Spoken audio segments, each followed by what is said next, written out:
Okay, hey, we're back at Wheel Rail Interaction, back in the middle of the conference. Now I'm speaking with Gary Wolf. Just for the camera, Gary, could you say and spell your name for us and your organization? Yes, Gary Wolf, WOLF, and I have a company called Wolf Railway Consulting.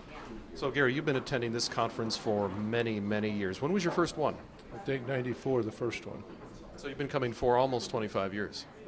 I think I've only missed one conference in the 24 years we've been doing this. I think that's what Gordon said, based on his extensive records. So.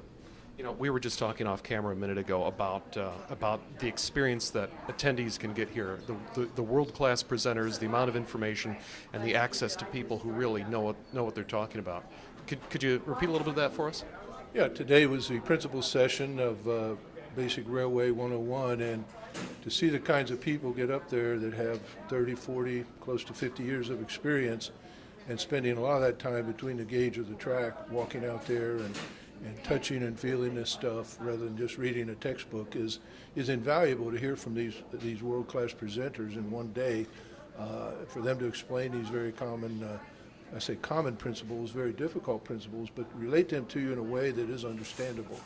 And I think it's a very good way that young people entering our industry can get a grapple on some of these concepts that are so critical to understanding what we're doing. You know, when I started in 1970, wheel rail profile stuff was unheard of. We didn't care. We had 70-ton cars, 100-ton cars, and the forces that were developed were not that great. Today, we're living with 286,000-pound cars, 125-ton trucks, 315,000-pound cars, and we must today have an understanding of these principles of wheel rail interaction, or we're going to suffer derailments, we're going to suffer asset degradation, a very high cost of your assets, and that's just not good. So it's imperative that the new generation of railroaders coming up understand these principles, and to me this is a one-stop source to get this information in a very compact 2 or 3 day session here in Chicago.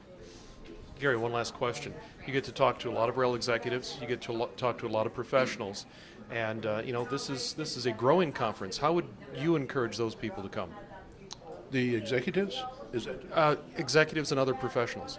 Well, I think executives also, it's kind of interesting when you go around and meet executives in the rail industry, and they're at a fairly high level, and I'm not naming names here or anything, but I'm saying some of them don't really understand these fundamentals either. And they could benefit from something like this.